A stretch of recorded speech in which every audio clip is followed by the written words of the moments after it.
You know, it's funny when you think about it. The world we've built. I mean, the phone you're probably holding, the building you're in, the car you drive, it all starts as raw materials that we have to pull from the earth.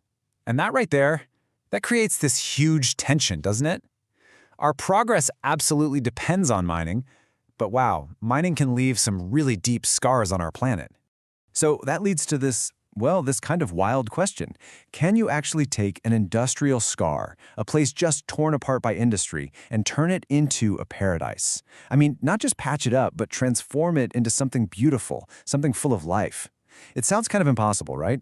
But stick with me, because the answer is, well, it's pretty incredible. All right, so let's dive right in. To really get a grip on this whole challenge, we first have to talk about why we mine in the first place. Why is it so essential? Because it's not just about, digging shiny rocks out of the ground. It's way, way bigger than that. It is a massive economic engine that powers entire countries. And here's why it's such a big deal. First off, you've got jobs, and a lot of them, often in places where good work is hard to find. Then all that money from selling the minerals, that pumps up the national income. Plus, those materials are literally the building blocks for everything, for manufacturing, for huge infrastructure projects. Honestly, in so many ways, it's the bedrock of our modern economies. But what's really cool is how those benefits don't just stop there. They ripple outwards. See, the money and the taxes from mining, they don't just line a company's pockets. That cash flows back into things that help everybody. We're talking schools, hospitals, roads. It's a pretty direct line when you think about it, from a mine deep in the earth to a better quality of life for, well, all of us. Okay, but of course, there's another side to this coin. A much darker side. All that good stuff, the economic benefits, the progress, it has to be balanced against a really, really significant environmental cost. And yeah, that price? It's paid by the land itself. For centuries, the name of the game was just get the stuff out, that's it. There was very little thought about the consequences. And what that left behind was a legacy of pollution, of unstable land, a real mess. And you can see the difference in how we handle things just by looking at the waste. I mean, in the past, they'd just dump it. Giant open-air piles of waste rock. And these things weren't just an eyesore, they were dangerous, often unstable and just full of toxic chemicals that would eventually seep into the groundwater. Now, things are way different. The regulations are much, much tighter. Before anyone even starts digging, a company has to have a super detailed plan for how they're going to store waste safely and make sure they don't pollute the water. Hey, do you like this content? Did you learn something new today? Then don't forget to make a donation so we can continue creating more content like this. In the description, you'll find a link to make your donation. Thank you. So, okay, we've laid out the problem, right?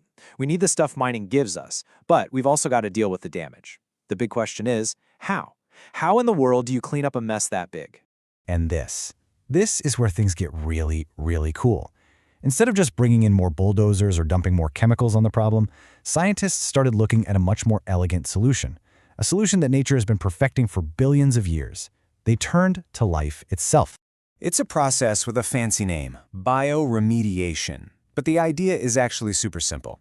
It's all about using living things, usually tiny little microbes, to clean up our messes for us. It is literally like hiring a microscopic cleanup crew to do the dirty work. And check out how it works. It's this beautiful three-step dance. First, you introduce these microorganisms to the polluted soil or water. Step 2, as they go about their lives, they basically eat the pollutants. It's just food for them. And then the magic happens in step 3. Their own bodies break down those nasty, harmful chemicals and transform them into stuff that's way less toxic or even harmless. The threat is just neutralized. But look, cleaning up invisible chemicals is only half the fight, right? Because you could have clean soil, but you're still left with a giant physical scar on the land, a massive pit, a barren wasteland. So bringing the land itself back to life, that's the other crucial piece of the puzzle. And that brings us right back to that huge question we asked at the beginning. I mean, after all that, after the digging, the blasting, the waste, the pollution, can a landscape really, truly recover? Can it ever become a healthy, living ecosystem again? Well, the answer is an absolutely massive yes. Just look at this. This incredible place was once an active granite quarry in Denmark. Can you picture it? Noisy, dusty, a total industrial zone. And today, it's this stunning, peaceful lake. Those steep cliffs that were carved out by machines are now the perfect home, a paradise, really, for seagulls. It's just amazing proof that if we give it a chance, nature can come back in the most spectacular ways. You know, transformations like this one, they aren't just lucky one-offs. They're actually part of a much bigger idea. A philosophy, really, that's changing how we think about using our planet's resources altogether. And that big idea is sustainable use. It sounds kind of academic, but the concept is actually simple and really powerful. All it means is this: we meet our needs today, we take what we need to thrive right now, but we do it in a way that doesn't mess things up for the generations that come after us. It's all about finding that balance between what we want now and what they're going to need later. So really, the whole goal here is to find a smarter path forward. You know, a way to get all the benefits we need from the Earth's resources, keep our economies growing and stable, but to do it all with a bit of foresight, a bit of care. To make sure that the planet and everything it provides is still here for everyone who comes after us. And that kind of leaves us with one last thing to chew on. Everything we build, everything we use, it comes from the Earth. Every single time, it's an exchange between us and the planet. So the question we really have to ask ourselves is, in that exchange, what's our responsibility? Hey, do you like this content? Did you learn something new today? Then don't forget to make a donation so we can continue creating more content like this. In the description, you'll find a link to make your donation. Thank you.